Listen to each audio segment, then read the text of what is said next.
Both these charges are the same.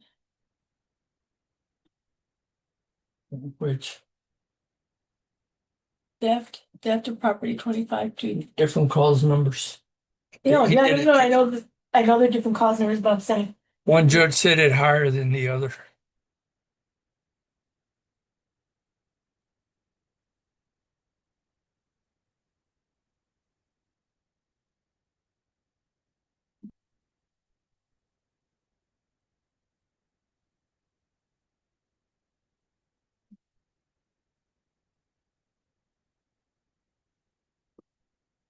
You have reached the Atascosa County Sheriff's Office.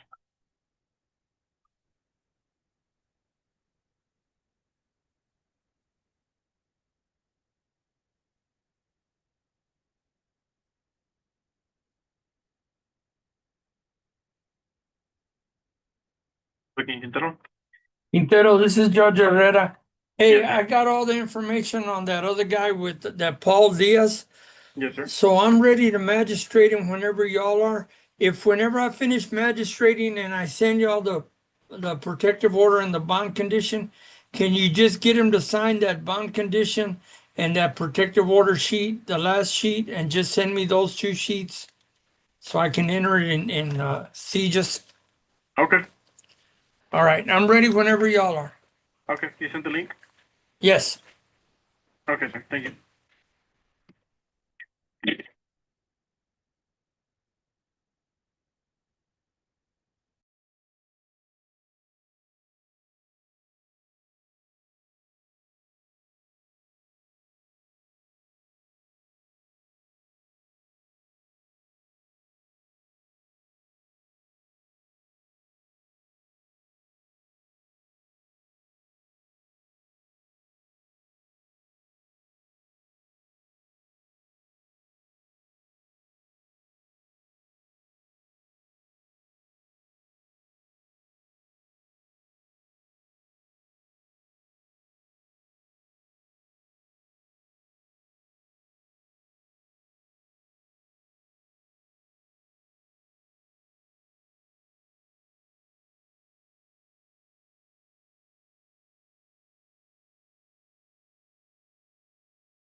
All right, he's coming, Judge. Okay, no problem. And if you'll, I told Quintero if you'd send me those 2 sheets he needs to sign so I can enter it before I leave the office. I never left the office. I just kept on working. Okay, yeah, I'll send the bond condition. You said the bond conditions The bond condition and the very last sheet of the protective order, for he this has guy, to right? sign. Do what now? For this guy. For this guy, yeah. Okay, I was gonna say you could, if you have it scanned, you could send it right now, and I can have him sign it in front of you. I can do that. Yeah, Let me do that right now then. just so you can see him sign it, and then I'll get it to you as soon as this meeting's over. Okay, let me read him his rights on that, and I will scan that over, and so he can see it. And let me do that right now. Let me get these pages out of here. Yes, sir. Get this one. What is that? And this one.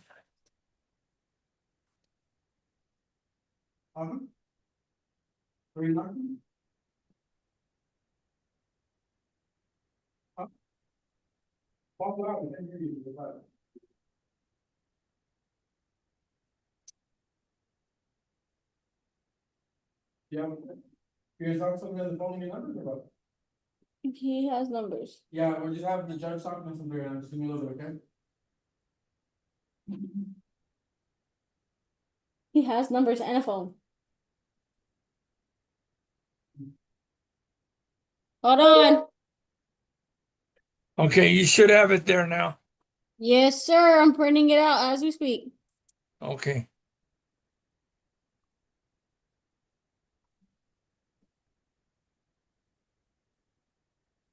What is your name, sir? Paul Diaz. Okay, Mr. Diaz, I'm Judge Herrera. I'm here to magistrate you on 2 district court warrants. One is aggravated sexual assault of a child, and the other one is sexual assault by contact. I'm going to read your rights on both of these at the same time. Then let you know what kind of bond you're going to have to make and whatever else. An affidavit charging you with these charges has been filed. You have the right to hire an attorney to have him or her represent you prior to and during any interview or questioning by a peace officer or attorneys representing the state. If you're too poor to afford an attorney, you have the right to request the appointment of an attorney. You may have reasonable time and opportunity to consult with your attorney if you desire. You have the right to remain silent. You're not required to make a statement. Any statement you make can and may be used against you in court. You have the right to stop an interview or questioning at any time. You have the right to have an examining trial. You have the right to be advised the procedures for requesting a court-appointed attorney. An application needs to be completed to determine if you qualify for a court-appointed attorney. A clerk will assist you in filling out an application. An affidavit needs to be signed. An affidavit is a written or printed declaration of a statement of facts made voluntarily and confirmed by oath before a person having authority to administer such oath. You must qualify for a court-appointed attorney. If you meet the indigent standards, you will qualify for a court-appointed attorney. You'll be given the name and the phone number of an attorney, and the court-appointed attorney should contact you within 24 hours. You understand your rights, sir? I heard everything, but But do you understand your rights that I'm reading to you? yes, sir. Can you see me here, sir? Yes, sir. Okay, because I can't see you. You're squatting down or something. Okay, now, my question is, do you understand the rights that I read you? I understood most of it. I can read it to you again if you want me to. Would you, sir? And now I'm not talking about do you understand your charges. What I'm asking right now is, do you understand the rights that you have? To hire an attorney, I could hire an attorney, or Yes. I, or Let me read them over to you again real quick. Yes, I have. An affidavit charging you with these charges has been filed. You have the right to hire an attorney and have him or her represent you prior to and during any interview or questioning by a peace officer or attorneys representing the state. If you're too poor to afford an attorney, you have the right to request the appointment of an attorney. You may have reasonable time and opportunity to consult with your attorney if you desire. Do you understand that? Yes, sir. You have the right to remain silent. You understand that? Yes, sir. Yes, sir. You're not required to make a statement, but any statement you make can and may be used against you in court. Do you understand that? Yes, sir. You have the right to stop an interview or questioning at any time. You understand that? Yes. You have the right to you have the right to have an examining trial. Now, they already did a pre-trial, so they found enough evidence to indict you on it. The indictment means that they found enough evidence to charge you with this charge. Okay? And you have the right to be advised of the procedures for requesting a court-appointed attorney. An application needs to be completed to determine if you qualify for a court-appointed attorney. A clerk will assist you in filling out an application. An affidavit needs to be signed. A affidavit is a written or printed declaration of a statement of facts made voluntarily and confirmed by oath before a person having authority to administer such oath. You must qualify for a court-appointed attorney. If you meet the indigent standards, you will qualify for a court-appointed attorney. You'll be given the name and the phone number of an attorney, and the court-appointed attorney should contact you within 24 hours. Do you understand your rights, sir? Yes, sir. Okay.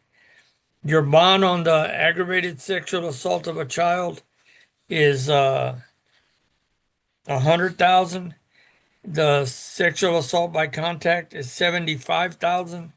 Once you make bond, there's going to be an 8-hour hold before they release you because of the charge. There's also going to be a protective order. You will not be able to go to 1567 Big Leaf Road in San Antonio.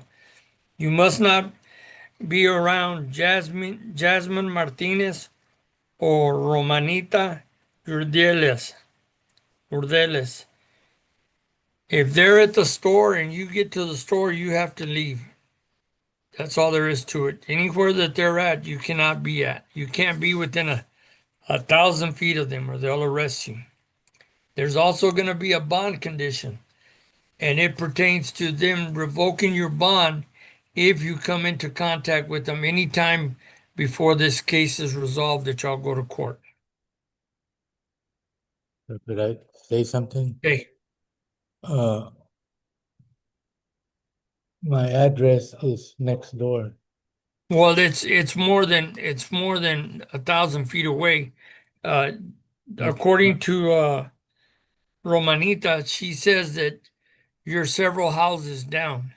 Well, my mailing address is next door, which I stayed there. I used to stay there with her. Do what now? I lived there with her at one point. Did she But tell you don't now. No. So then change I your don't. address. So I moved. Change your money. So have you another moved. I have another Well, property further down the road. Yes, sir. yes, and that's a property. She said that property's 1,000 feet away from. Yes, it's more than 1,000. Okay, yeah, just don't go to this address. Stay 1,000 feet away from them. Even though it's my property and I have to keep it up, You have to stay on your property. You can't go nowhere near their property. they're both my, well, He's saying they're both his. they're my, Oh. both properties So- are mine. I will send you all this paperwork. You cannot go to that address, sir. Well, I won't be at that address, but my address is next door. He's saying he owns both addresses, the neighbors and the one that's 1,000 feet. Yeah, I own two properties, and one is happens to be next door to her, and the other one is like a lot more than 1,000 feet. I mean, a lot. Well, you have to stay 1,000 feet away. If your other property's right next door It needs to be maintained. Send somebody to maintain it. You're not gonna be next door, right next to them. I'll have to get So them. if you do, you're gonna get arrested. That's all there is. You'll get Okay. arrested again. And you'll have to make bond all over again. Change your mailing address, you gotta change everything. So your mail can go to the proper address it needs to go to, not that address. Until then, I will send you all this paperwork. okay, yes, sir. Oh, hey, sir. Yes. The paperwork you just sent me, it wasn't the right one. It looked like the one from yesterday. The one I sent you earlier or the one? The one before you started, so he could sign. It wasn't the paperwork. Okay, then I sent you the wrong one. I'll Yeah. send it here Just need it all with this together. other one. I'll send it, yeah, with this order, okay? All right.